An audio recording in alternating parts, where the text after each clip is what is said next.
Hello and welcome back to Therapy's page. I am Kate, I'm the founder of Therapy, and today I'm going to talk to you all about those sensory strategies on Pinterest compared to sensory strategies from an occupational therapist. What is the difference?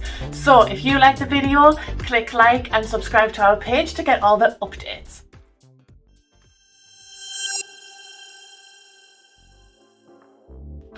So over my career, I talk to lots of parents about supporting children in relation to their sensory needs and understanding what exactly it is. And lots of parents say I do lots of strategies and sensory needs, kind of, what does occupational therapy bring?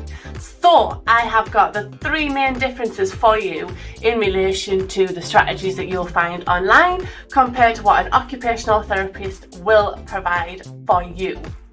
So the first one is looking at systems. So systems is all about looking at the sensory need, and quite often those strategies that you'll find on Pinterest is all about focusing on that one sensory system that is needed. So it could be messy play for tactile system. It could be for a trampoline for movement because the child loves to move. It could be chewy tubes for proprioception to stop biting.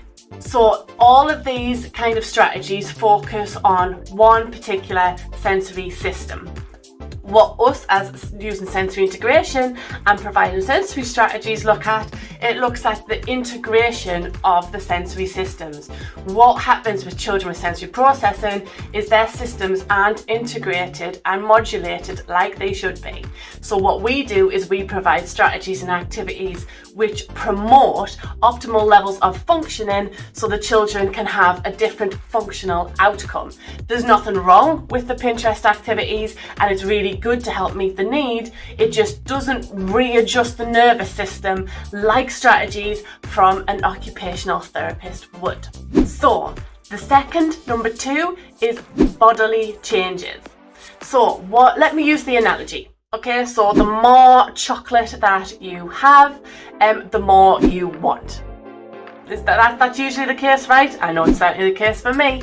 So that's what happens. The more you have it, the more you want it. And that is the same within the sensory system.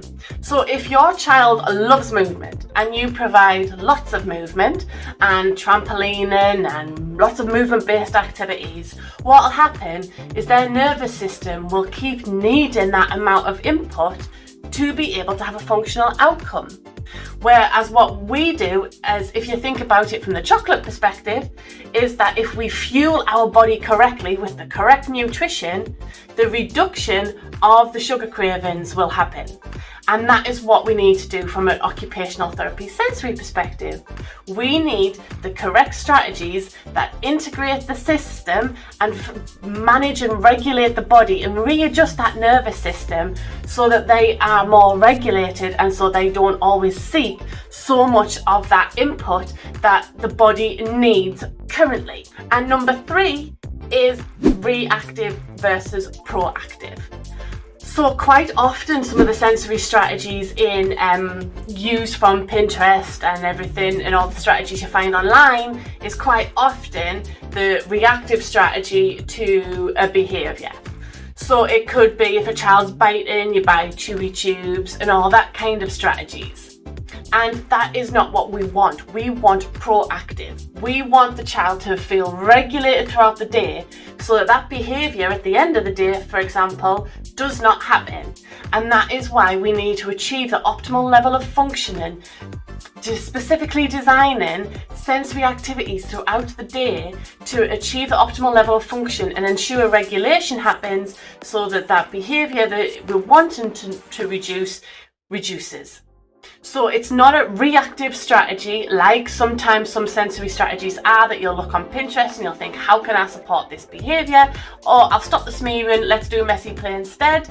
And when what we want is we look at function, so we want proactive strategies to be able to support the child, to regulate them, and so that they feel that they're achieving their daily activities and that the child themselves and the whole family can really live the life and engage in the activities that they want to engage in, because the child is so regulated and we are using proactive strategies to reduce those behaviours that are really getting affected due to their sensory processing needs.